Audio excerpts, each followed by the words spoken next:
My name is Kavita Bassi. I'm 38 years old and I was taken in A&E on the 17th of March 2015 due to an aneurysm leading to a subarachnoid hemorrhage. This is my story. The night it happened, I was actually asleep. And my dad came into my room, he ran into my room and he was shaking me, he was saying, get up right now, it's your mum. And I was like, what? He's like, it's your mum, you have to come right now, and you slept. So I was like, okay, I'm coming. And then I came into their room and she was just lying on the floor. And I was thinking, why is she lying? And to me it looked like she was sleeping, but my dad said, she won't wake up. But why is she not waking up? Get her to wake up. I was like, calm down, she'll wake up, it's fine. So I went over, I shook her lightly and was like, come on, wake up, mummy, what are you doing? Come on, wake up. No response. So I started to get a bit more forceful. I was shouting at her by the end. I was saying, get up, why are you not getting up? And there was absolutely no response. So me and my dad, we lifted her up onto the bed. And we called the emergency services. I was on the phone, and by then I'd completely broken down. I was in tears and I was in so much shock that I actually couldn't have a conversation with the emergency services. I had to give the phone to my dad. I was thinking, what's going on? Like, Mummy, come on, wake up. And so the ambulance took her and my dad went with her. The next day, my dad came home just before Jay and I had to go to school, and he came home and he said, oh, she's got fluid inside her brain and she's going to need to have a few operations and she's not going to be coming home for a while.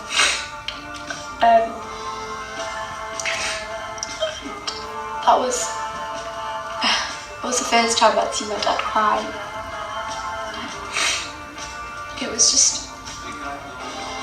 just didn't expect it at all. I mean, the night before she was wrapping birthday presents, she'd arranged my cake. I mean, she was fine, she's healthy.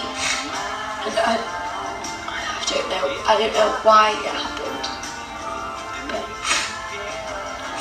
I didn't have her for 7 weeks inside the house, and that was really hard on me. It was hard on Jay, it was Dad. I didn't have her for 7 weeks inside the house. It was really hard on me. It was hard on Jay, it was Dad, and Nate. I've never seen him like that before, and that it was.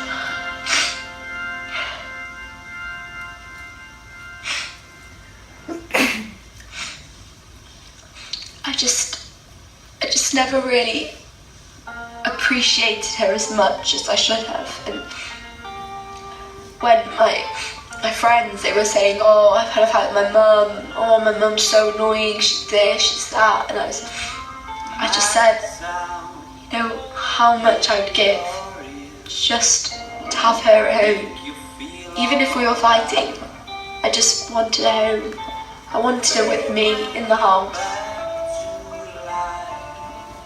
I mean, she's been away on business trips, she's been on holiday, but 7 weeks inside the hospital. I did see her. It wasn't the same because she was lying on that bed with millions of wires connected to her and machines all around supporting her. And I never thought that I'd have to see my mum like that. I didn't. But she's home. She pulled through because she was a fighter and she's strong, and she is one of the most inspirational women in this world, and I love her so much and I respect her so much, and I don't think she'll ever know how much I now appreciate her. So, I love you.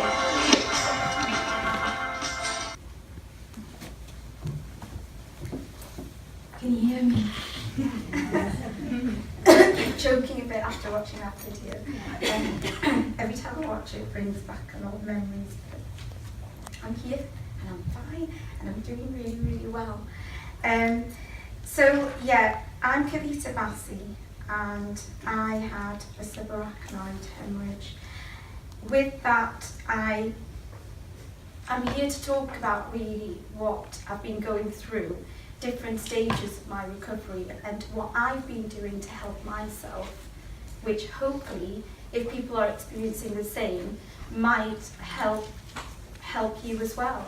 And I think one of the things that I do a lot of is share information and tell other people, I all my video blogs and things like that, to hopefully give that impact and give that information to other people so they can relate to what they're going through as well. So I had 3 operations. The first one was to secure the bleed and coil the aneurysm. The second operation I had was when they attached the pipe to my brain, which released the fluid into an external bag because it wasn't working without that. And then the third operation was inserting a shunt. So I have a shunt inside me, which I think probably a lot of people here might have the same. And yeah, it feels a bit weird that I've got something inside my head. It's always a bit heavy on this side. But yeah. So immediate effects that I suffered with were coordination. So, and it's, you know, coordination, you take it for granted that it's very simple, but it was more not the walking, it was more climbing stairs. I could walk, but it was really, really, really slow. So when I got to the stairs, I'd actually forgotten how to function my body to walk up the stairs. And what I did every day was get my daughter or my son or my husband to walk up and down the stairs with me to help me regain that strength and sort of train myself again to do that. But it was really, really, really difficult. And it wasn't just the coordination, I think, because when you come out of the hospital, you're so fatigued and you're so weak that you also need the strength to do it as well. The second thing I had was short-term memory loss. Oh my gosh, that got me into a lot of arguments. I used to say something, or someone used to tell me something, especially my husband, and I'd completely forget that I had that conversation. And it would cause, like, I told you that, no you didn't. Yes I did, no you didn't. And it became so much that I did used to get so frustrated. So, you know, start writing a diary. Because sometimes even days would go by and I would still think it was Monday yesterday, but what isn't it? It was Thursday yesterday. So I started writing a diary, and writing a diary really helped me. I still write a diary now.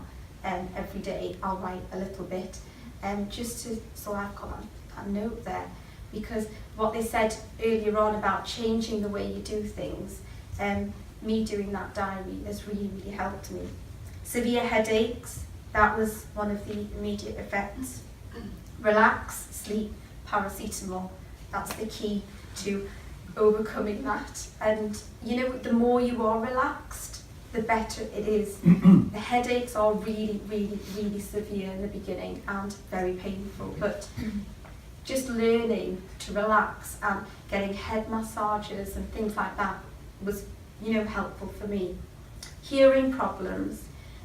So I experienced for 2 months, when there was a loud sound, it really affected me. I just couldn't take it. We used to sit down at dinner and everyone, you know, using the knives and forks had to do it very slowly, and I just couldn't take the sound of it. I started putting tissues inside my ears, and even when I went out for dinner or when I went out for a walk, I'd have tissues in my ears. And what I realised was me doing that was not going to help me. I had to take them out, and I had to learn again to train myself by putting the music on in the background very low, and every day increasing that music, and just learning that, doing it slowly and gradually, I was able then, in a very short time, to regain that hearing again. I just couldn't do it for a long time. I had to take the TV off. It was off, the volume was off, on mute all the time. But slowly I increased it, and that really helped me. Vision problems. So that was more using a phone, watching the TV, sometimes flashing lights, or if a film was on and there was a lot of, I didn't like that. But again, within time, that got better for me. Fatigue. So, the best thing is go to sleep. If you're tired, just go to sleep, because every time you sleep, it repairs the brain, it repairs all your cells. I used to try and do a lot, but then you realise you can't do so much. So sleeping has just been so good for me, and taking those naps, whether it's during the day or whether it's going to bed early, has really helped me. The later stage effects. So I am now 18 months on after my subarachnoid hemorrhage, and I'm experiencing different effects. Some of them are similar, but a lot of them are new things. So I'm constantly learning throughout my recovery of what's going on. Short-term memory loss is still there. So one of the things mentioned earlier was, how do you sort of cope with that short-term memory? We have a family calendar, which I must share with everyone. It's so important to have that. So if you've all got iPhones, get the family calendar on, because if you say there's an appointment for this date, it goes on the family calendar, and all my family get a notification so they can remind me that I've got that appointment, because otherwise it's really hard to remember. And sometimes you can put notes and leave notes in different places, but if you don't remember where you left that note, then what's the point? So yeah, that was, so the diary again I still use. I also use, on my mobile phone, there's a notes section, and if I'm going somewhere, I'll write things in that notes section. So it's really important to just keep those little notes in family calendar. Multitasking is another thing that I struggle with. So doing one thing at a time is much easier. And when you're doing something and someone's talking to you, or you're watching TV and the kids come in, I'll just launch at them, because please don't disturb me when I'm watching something. It's just making them understand, making your family and friends understand that you can't do too many things. I always make a joke to my husband that, I shouldn't say this, but being a woman is really good. That they're good at multitasking compared to the other half. So I'm more like you now. But yeah, it's just a joke. I don't really mean it. The other thing is high anxiety and impatience. So I'm actually working working alongside a psychology team. Now, no one came to me and told me that I need to see a psychology team. I took that initiative myself and asked the hospital and asked my GP. And the head nurse who was there at the time, because I got her details, and I said, I'm experiencing some problems, and I don't want it to affect my family, I don't want it to affect my husband, and I want to get better, and I want to recover as much as I can. They then gave me the details to contact the psychology team, and now they've already had sessions with my children, they've had sessions with my husband, and it's really improved our relationship, it's improved the understanding that my family have now. So that, you know, I came home after they had the psychology lesson and they just gave me a big hug. I was like, what's happened? And I think it's because they didn't realise some of the things that I was going through, and because I look okay and because, you know, I'm talking okay and everything, they just think, you know, she's just back to normal. But anyway, yes, so I am working with a psychology team and it really, really, really helps.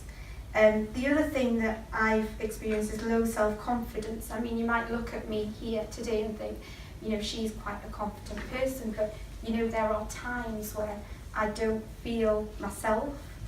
I feel very like, why me? Why did it happen? And I do suffer that low confidence thing, and sometimes I put on a front, but inside I'm, you know, doing that. I've then contacted the Priory, and this was actually from work. I managed to get the insurance from my work to pay for me getting therapy lessons. That was one of the best things I did, because my confidence went from there to here. And it wasn't just for the confidence, they also made me look at what happened to me in a different perspective. I had the CBT therapy done. It also helped with my mood changes. Just two other things, because I'm conscious for time. Fatigue is still continued, and I think because at a later stage you try and do more, so then you're more fatigued because you're doing more. So again, it's just to make sure that you understand when to stop and when to take a break. And I think once you realise that yourself, you know, you feel much, much better. The return to work has been difficult, challenging. Making the employers understand what you're going through has been, you know, really, really difficult. And hearing today, you know, I've met a lot of people, and making them understand what you've been through, I can now do that. And if I didn't come here today, which has been fantastic, by the way, I wouldn't have known that, and I wouldn't have been able to have that support. So that was another challenge. I just wanted to also finish with, I've lost my card now. If you go on to YouTube and put my name in, I have my own YouTube channel, and I've got 3 videos on there of what happened and how my recovery stages have been. I also put talks on there about, you know, trying to help a lot of people and just sharing my experiences, and hopefully, you know, might help one person even. I've done shows, radio shows, to again raise awareness. I've done talks at schools, and I've done, you know, done one here as well early in January, which was really good. But again, it's all helping to raise that awareness, and I think by raising the awareness and making other people know, you know, what subarachnoid hemorrhage is and how many people it does affect, it will then give the tools for other areas to help and give that support as well. I am on Instagram, and I put motivational posts on every day. If you're feeling a little bit down, just go onto my post. It should make you happy. I hope so anyway. I'm on Twitter, you know, and then the last thing is I've written a book. Now, as well as that challenging time of trying to recover, I don't know what came over me, but I think because I did such a diary of events that happened, book seemed like something that I could share with a lot of people, and hopefully will help a lot of people. So I've just completed it, and it will be called Room 23. You'll find out when you read it what it means. Yes, that should be published next year. Thank you very much.